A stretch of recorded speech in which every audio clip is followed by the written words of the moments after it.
नमस्कार, मैं हूं आपके साथ नैना शर्मा। माफिया अतीक अहमद और अशरफ के हत्याकांड के बाद उनसे जुड़े खुलासों का सिलसिला लगातार जारी है।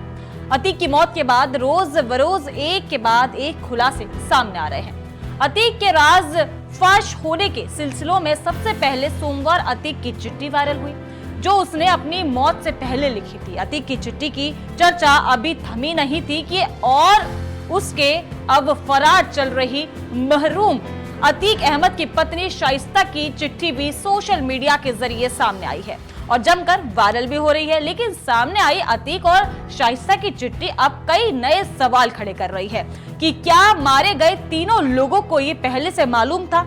इस हत्याकांड के बारे में चाहे गुलाम हो, असद हो या फिर अशरफ और अतीक, चारों की हत्या प्री प्लान तो नहीं थी।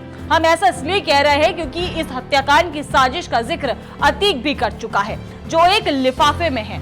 अशरफ भी कर चुका है और अब शाइस्ता की चिट्ठी भी कर रही है। अब देखना होगा कि इन पत्रों को लेकर क्या जांच होती है। इस चिट्ठी में एक तरफ मंत्री और 2 पुलिस अधिकारियों का जिक्र किया गया है। अब ये कौन मंत्री है और कौन ये पुलिस वाले हैं, इसका खुलासा भी जल्द हो जाएगा। दूसरी तरफ अतीक की पत्नी शाइस्ता की चिट्ठी उमेश पाल हत्याकांड के पहले की बताई जा रही है। क्या उस वक्त ही इस अतीक की मौत तय हो गई थी?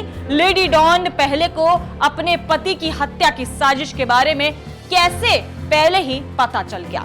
जब इन तीनों ने ये खत लिखा था उस वक्त तो सभी को यही लग रहा था कि तीनों विक्टिम कार्ड प्ले कर रहे हैं, लेकिन किसी को क्या पता था कि तीनों को अपनी मौत का एहसास पहले ही हो गया था। ये चिट्ठी अतीक और अशरफ को मारने वाले हत्यारों का जिक्र करती है। 40 साल से उमेश पाल का जो दबदबा था उस पे तो मिट्टी में मिला ही दिया गया, लेकिन कौन है माफिया का दुश्मन, जल्दी इसका भी पता लग जाएगा। तो चलिए आगे आपको बताते हैं चिट्ठी में लिखे एक एक शब्द के बारे में, जो माफिया क्वीन या कहे माफिया लेडी की तरफ से लिखे गए हैं। सत्यता यह है कि जब से बहुजन समाज पार्टी से मुझे प्रयागराज से महापौर का प्रत्याशी घोषित किया गया, तब से यहाँ एक स्थानीय नेता आपकी सरकार में काबीना मंत्री में महापौर पद अपने पास रखे रहने के लिए हम लोगों को चुनावों से दूर करने की साजिश रचना शुरू कर दिया था और उसी साजिश के परिणाम स्वरूप एक ऐसे व्यक्ति की हत्या करवाई गई जिसकी हत्या का आरोप मेरे पति पर लगना लाजमी था। आपको अवगत कराना चाहती हूँ कि स्वर्गीय उमेश पाल राजूपाल हत्याकांड में गवाह नहीं थे। वो अपराध संख्या 2070/2007 थाना धूमगंज प्रयागराज में दर्ज करवाए गए अपहरण के मुकदमे के वादी थे, जिसमें उनकी गवाही 16 एवं 17 अगस्त 2016 को अदालत में दर्ज हो चुकी है। मेरे पति या मेरे देवर के पास उनकी हत्या करवाने का कोई भी मकसद नहीं था।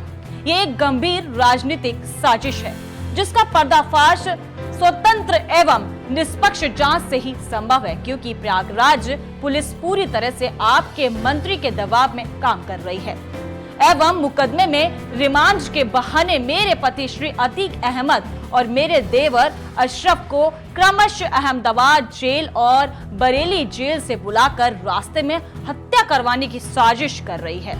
इसमें प्रयागराज के पुलिस कमिश्नर श्री रमित शर्मा एवं आईजी एसटीएफ श्री अमिताभ यश को भी श्री अतीक अहमद के विरोधियों से उनकी हत्या की सुपारी बहुत पहले से लिए बैठे हैं। आपके द्वारा मिट्टी में मिला देने वाले बयान ने इन पुलिस अधिकारियों को मेरे पति और देवर की हत्या की साजिश को अंजाम देने का पूरी तरह से अवसर मिल गया है। यदि आपने दखल नहीं दिया तो मेरे पति और देवर तथा पुत्रों की हत्या हो जाएगी।